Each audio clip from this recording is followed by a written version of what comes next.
स्वागत है आपका दिव्य हिमाचल टीवी में। मैं हूं दीक्षा शर्मा। शाम के 6 बज चुके हैं और प्रदेश की तमाम खबरों के साथ हम आपके समक्ष आ चुके हैं।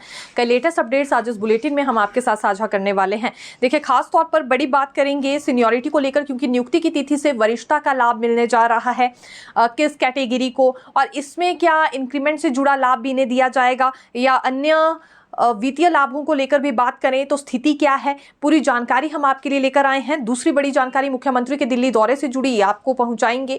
दरअसल सीएम क्योंकि दिल्ली पहुंच गए हैं और यहां क्या चर्चा उनके साथ की गई है हाईकमान के नेताओं की ओर से, ये भी जानकारी इसी बुलेटिन में हम आप तक पहुंचाएंगे।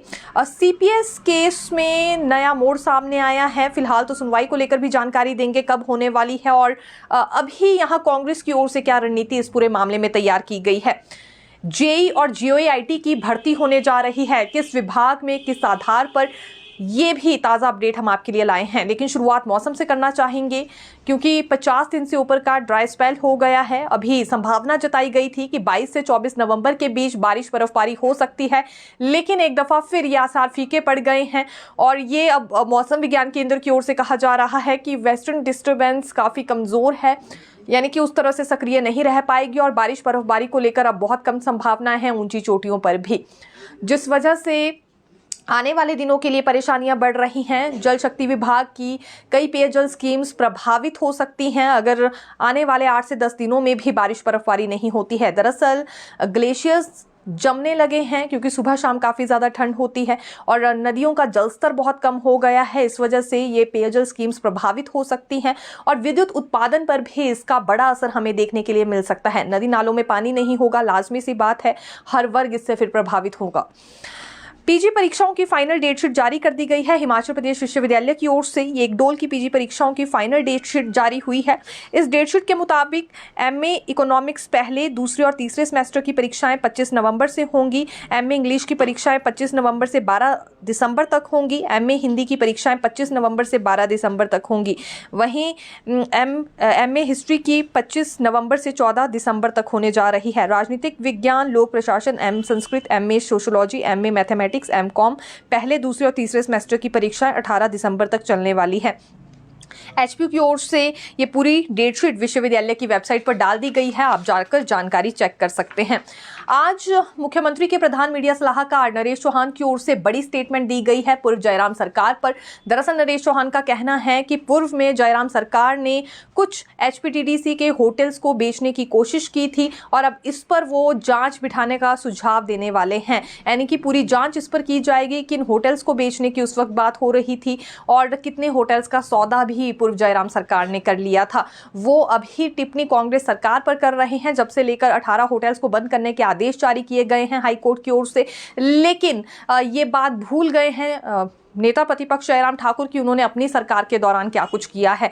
तो अब वो सुझाव देने वाले हैं, इस पर जल्दी ही जांच शुरू हो सकती है। ये आज प्रधान मीडिया सलाहकार नरेश चौहान की ओर से बड़े संकेत दिए गए हैं।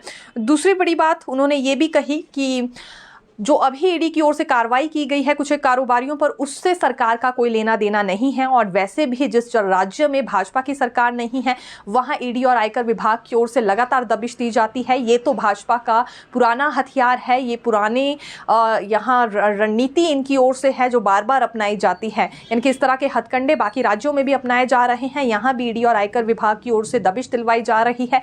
भाजपा ऐसा ही करती है जहाँ इनकी सरकार नहीं होती है। एक और बड़ी बात आज नरेश चौहान की ओर से कही गई है। इनका कहना है कि जिस तरह से हिमाचल भवन को अटैच करने का मामला सामने आया था है, उसी तरह से पूर्व जयराम सरकार में भी ऊना रेलवे स्टेशन को अटैच कर दिया गया था। तो ये मामले अक्सर हर सरकार में ही देखे जाते हैं, लेकिन भाजपा को हर मामले पर राजनीति करनी है। हिमाचल के खिलाफ कोई भी फैसला अगर कोर्ट से आता है तो सबसे ज़्यादा आनंद उसमें भाजपा ही लेते हैं, बजाय ये सोचने की कि कैसे इस समस्या से बाहर निकलना चाहिए। राजनीति से ऊपर उठकर भी भाजपा को काम करना चाहिए। ये हिदायत आज दी गई है नरेश चौहान की ओर से। ये गलत प्रचार किया जा रहा है भाजपा की ओर से कि आउटसोर्स पर एचपीटीडीसी के होटल्स अब दिए जाएंगे, ये सही नहीं है। इस बात को भी आज नरेश चौहान की ओर से नकारा गया है। लेकिन इसी बीच देखिए कई नेताओं की ओर से प्रतिक्रिया दी गई है, जिसमें पूर्व मंत्री सुधीर शर्मा भी है और साथ ही साथ पूर्व कांग्रेस के नेता राजेंद्र राणा भी है, जो कि बाद में भाजपा में शामिल हो गए थे। दोनों की ओर से ये कहा गया है कि जो अभी स्टोन क्रशर मामले में कार्रवाई हुई है उस पर सरकार को जवाब देना होगा। आखिरकार किसकी शह पर स्टोन क्रशर चलाया जा रहा था नदौन के उस व्यक्ति की ओर से जिसकी गिरफ्तारी हुई है। जब सभी क्रशर बंद हो गए तो ये नदौन के व्यक्ति की ओर से स्टोन क्रशर कैसे चलाया जा रहा था, और जिस वक्त आदेश जारी हुए थे स्टोन क्रशर्स को बंद करने के उस वक्त ये व्यक्ति मुख्यमंत्री के साथ उनकी गाड़ी में घूम रहा था। ये जांच का विषय है, इस पर तो बारीकी से जांच होनी ही चाहिए। ये बोल है पूर्व मंत्री सुधीर शर्मा के, और राजेंद्र राणा की ओर से भी आज कुछ ऐसा ही रिएक्शन दिया गया है। हालांकि सुधीर शर्मा ने एक और बड़ा आरोप लगाया है जिसमें इनका कहना है कि धर्मशाला के नरवाना में सरकारी संपत्ति को बेचने की कोशिश हो रही है। सरकार की शह पर वहां ये सरकारी संपत्ति को बेचा जा रहा है जिसे हरगिज़ बर्दाश्त नहीं किया जाएगा। हाल ही में अभी जो फैसला हाईकोर्ट ने सुनाया है 18 एचपीटीडीसी के होटल्स को बंद करने का, ये सरकार की बड़ी लापरवाही है। अब अगर सरकार को शर्म होगी तो जल्द से जल्द इन्हें कोर्ट में अपील करनी चाहिए और उचित जवाब इस पर रखना चाहिए।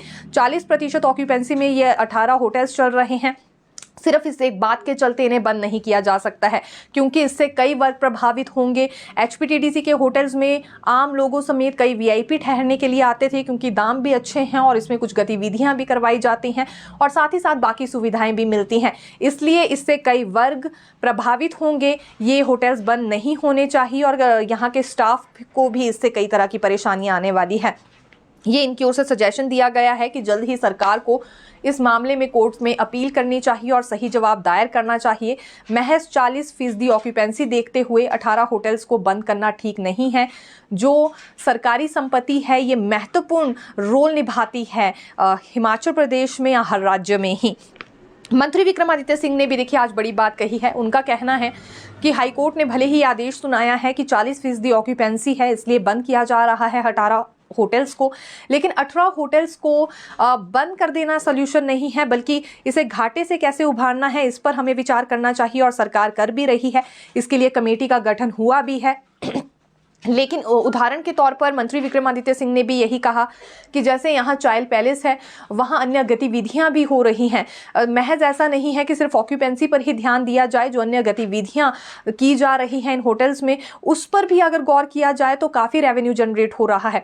और दूसरी बड़ी बात मंत्री विक्रमादित्य ने ये कही कि जिस तरह से मनाली में कुंजुम है या फिर पाइनवुड होटल है सोलन में, यहाँ तरह तरह की गतिविधियाँ होती हैं पर्यटकों को रिझाने के लिए, लेकिन उसके बावजूद भी घाटे में ये एचपीटीडीसी होटल्स इसलिए चल रहे हैं क्योंकि लायबिलिटीज इन पर बहुत ज्यादा है। कर्मचारियों की देनदारियों को लेकर बात हो या अन्य भत्तों को या अन्य वर्गों की देनदारियों पर बात हो, तो इसी वजह से ये घाटे में चल रहे हैं। लेकिन इन सभी बातों को इग्नोर नहीं किया जा सकता है। एक 40% ऑक्यूपेंसी को लेकर इसे चैलेंज किया जाएगा, ये भी संकेत आज मंत्री विक्रमादित्य सिंह की ओर से दिए गए हैं। कोर्ट के इस फैसले को चैलेंज करने की बात हुई है। और पिछले कल जानकारी हमने आपको ये दी थी कि राज्य सरकार ने पहले ही पर्यटन निगम को आदेश जारी कर दिए हैं कि 25 नवंबर से पहले पहले इस फैसले पर चुनौती दी जाए।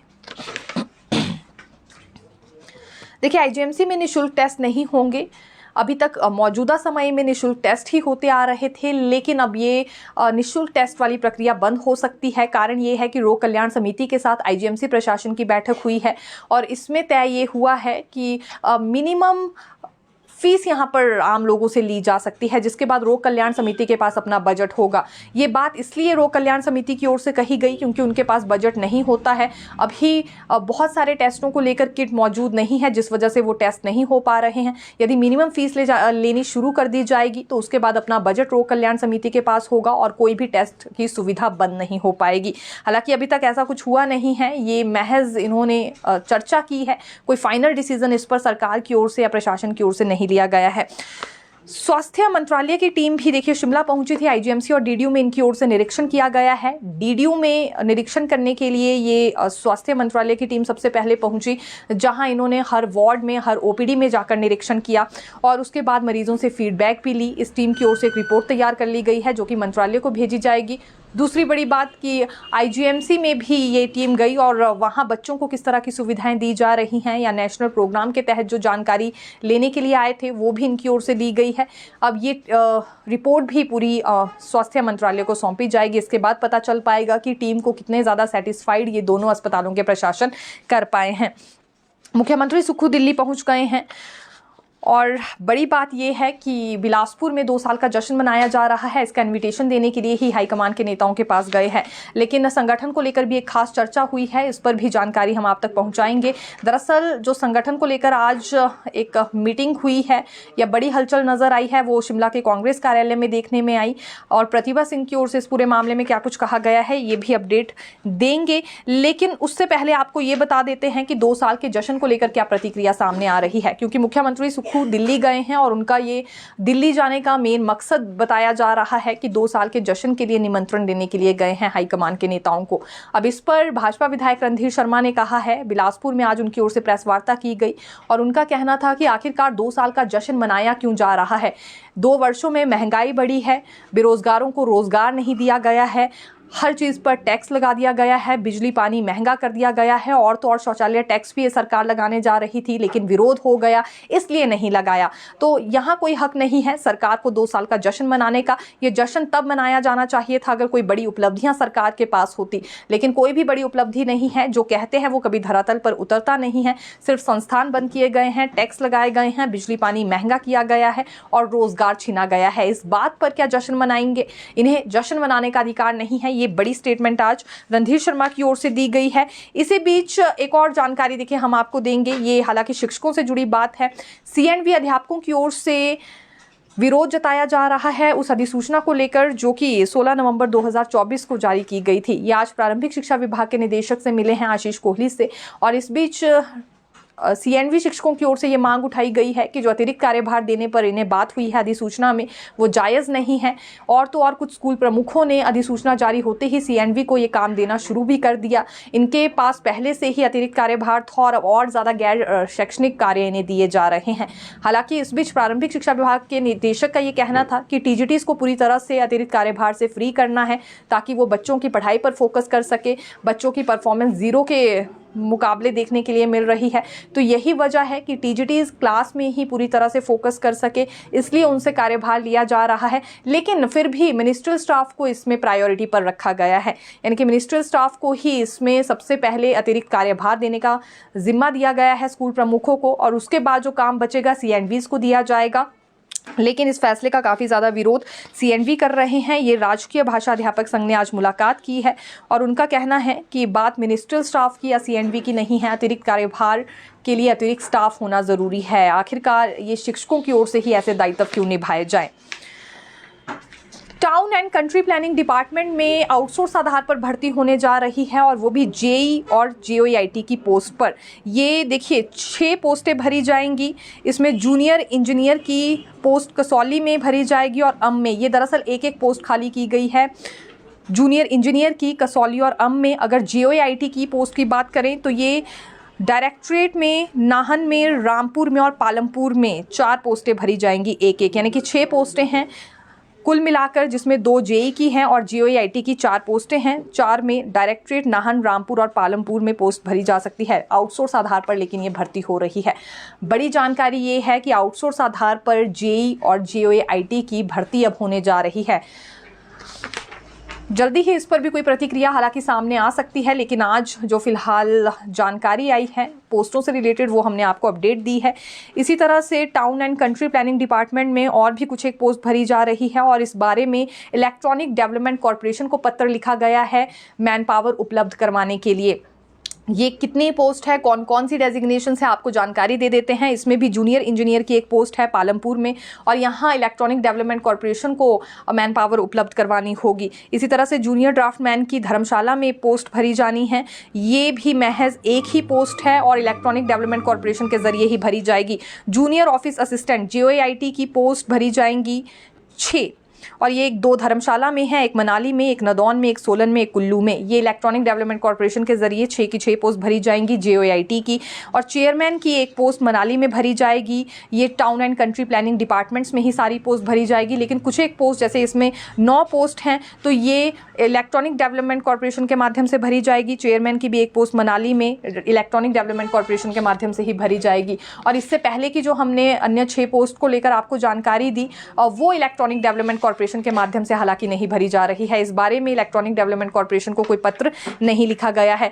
Town and country planning department, देखिए डिपार्टमेंट सेम है, लेकिन कुछ पोस्ट इलेक्ट्रॉनिक डेवलपमेंट कॉर्पोरेशन के जरिए भरी जा रही हैं और कुछ यूं ही सीधे तौर पर आउटसोर्स माध्यम से भर दी जाएंगी।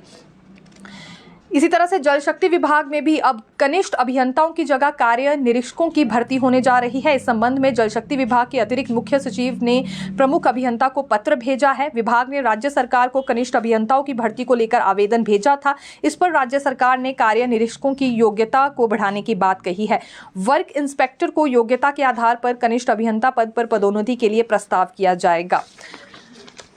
देखिए यूं तो आउटसोर्स भर्तियां हो ही रही हैं, विभिन्न विभागों में हो रही हैं, लेकिन जेई और JEIT जैसी पोस्ट भी अभी आउटसोर्स के माध्यम से भरने की बात हुई है। अगले कल तक जो भी रिएक्शन इस पर रहेगा, बिल्कुल जानकारी आपके साथ वो भी साझा करेंगे। अब बात कांग्रेस संगठन को लेकर करते हैं, क्योंकि दिल्ली से लौटने के बाद प्रतिभा सिंह आज कांग्रेस कार्यालय गई थी, जहां कुछ कांग्रेस नेताओं से इन्होंने मुलाकात की है।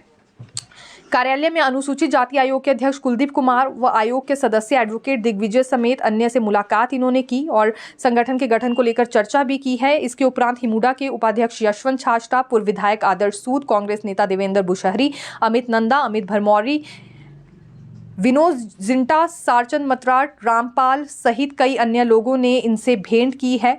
और इस दौरान पार्टी नेताओं ने प्रदेश की ताज़ा राजनीति पर चर्चा करते हुए कांग्रेस संगठन के गठन को लेकर भी कुछ सुझाव दिए हैं और कुछ चेहरे भी सुझाए हैं कि फिलहाल किसे यहाँ पर अभी कमान दी जा सकती है। देखिए जल्द से जल्द कार्यकारिणी का गठन कांग्रेस करना चाह रही है, लेकिन इसके लिए लॉबिंग अभी से ही शुरू हो गई है। कई बड़े नेता अब अपील कर रहे हैं कि उन्हें पदाधिकारी बनाया जाए, लेकिन ये पूरी तरह से प्रतिभा सिंह और मुख्यमंत्री सुक्खू और डेप्यूटी सीएम मुकेश अग्निहोत्री पर निर्भर करेगा। ये तीनों पहले आपस में मीटिंग करेंगे, फिर जाकर यहाँ पदाधिकारी चुने जाएंगे। ईडी के रडार पर अब वो अधिकारी भी चल रहे हैं जो कि खनन विभाग में हैं।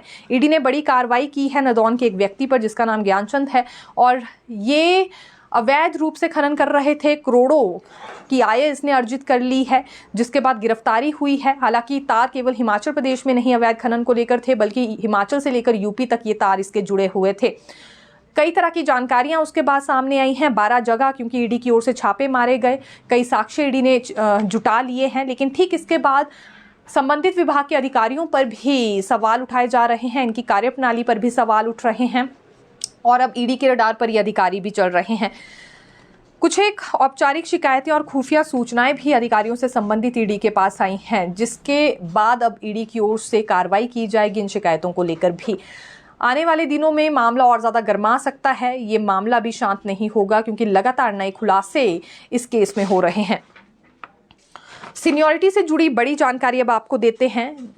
देखिए जो शिक्षक वर्ग हैं उन्हें नियुक्ति की तिथि से वरिष्ठता का लाभ दिया जाएगा।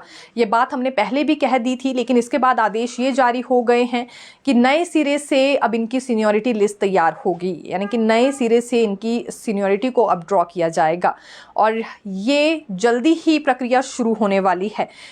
नियुक्ति की तिथि से वरिष्ठता का लाभ दिया जाए, ये फैसला सुनाया गया था ताज मोहम्मद केस में, और इसी आधार पर शिक्षकों को अब नियुक्ति की तिथि से वरिष्ठता का लाभ दे दिया जाएगा।